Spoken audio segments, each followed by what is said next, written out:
the environment, the emotional environment of a school, because Kevin Quinn, wherever you are out there, is asking how does the panel feel about the arming of school staff members? Great question. Do you want to take this up?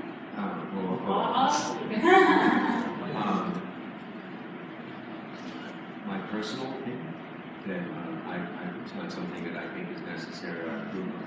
There are a lot of other things that we can do, in terms of safety. And my concern would be now we're responsible for who, for how, for the training.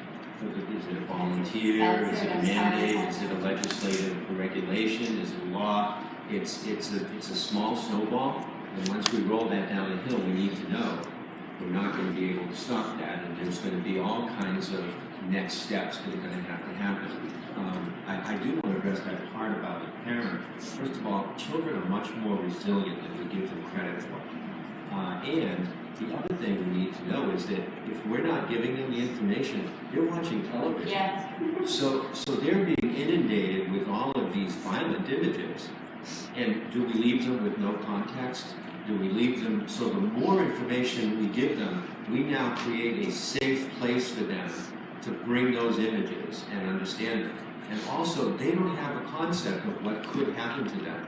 That's why we freak out as parents, because we know all the hundreds of things that could happen.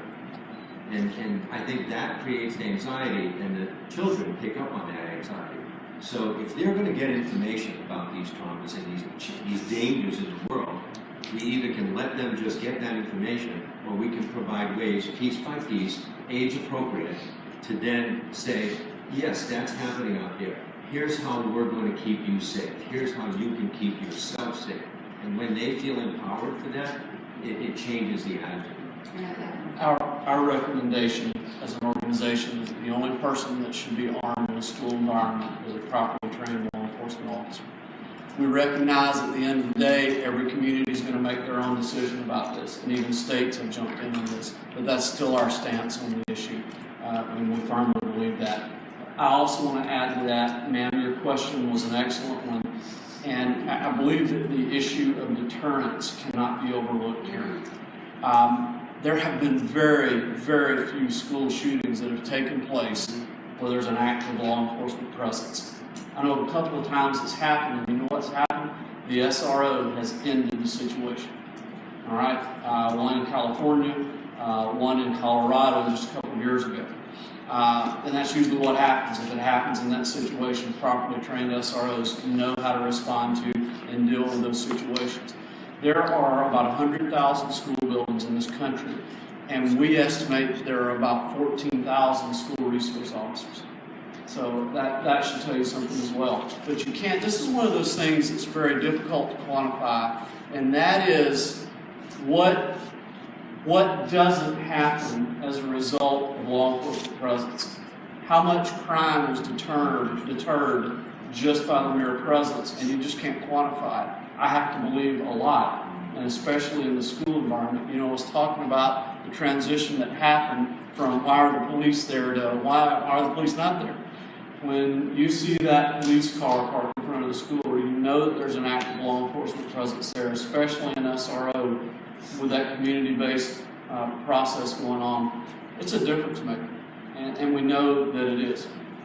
Okay, so we've got another great question here, because when we're talking about safe schools, you know, obviously a lot of the focus tends to be on shooting and gun violence. But Olivia Winder, thank you for sending this question, Olivia, asked a really smart question about non-shooting related risks, like sexual assault or other assault. What kind of new prevention methods or strategies are or should be in place? Well, you have to add to that also, edged weapons are an issue. I know we're talking about sexual assault. There's a lot of other issues other than shootings. Most schools are never going to experience an active shooter event. They're just not. But we've got many things that are going on every day they're going to experience. So what do you put in place to prevent some of the sexual harassment issues even?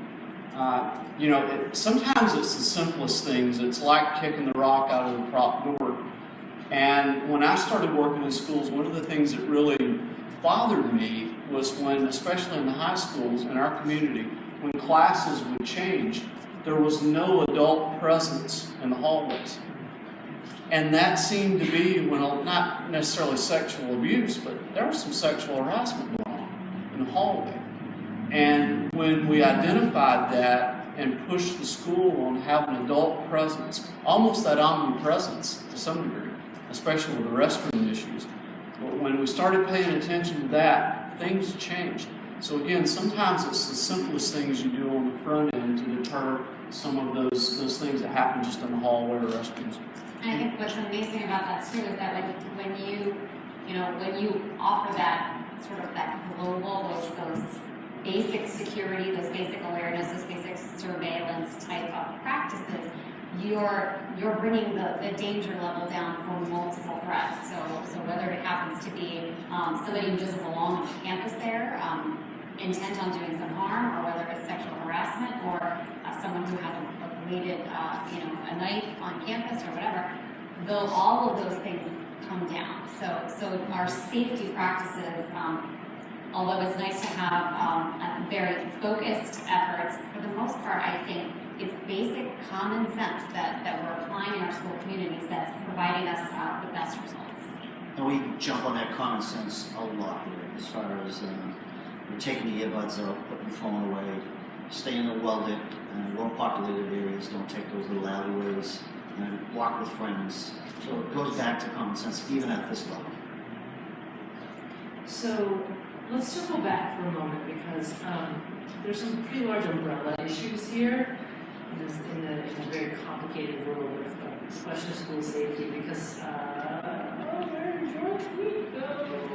Allie Michaels asked, what initiatives are in place to combat the stigma of seeking mental health counseling? And how can we leverage such initiatives to keep schools safe?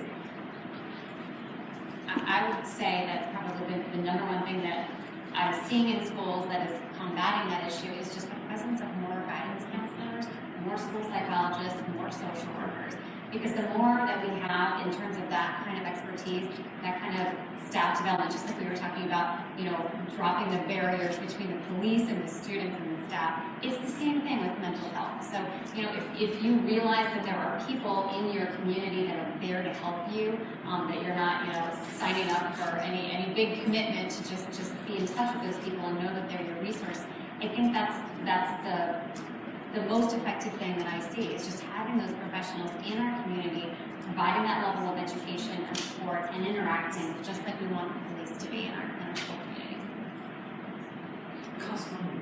It does. Our schools have changed, and a lot of people who talk about schools haven't been in the school for 20 or 30 years.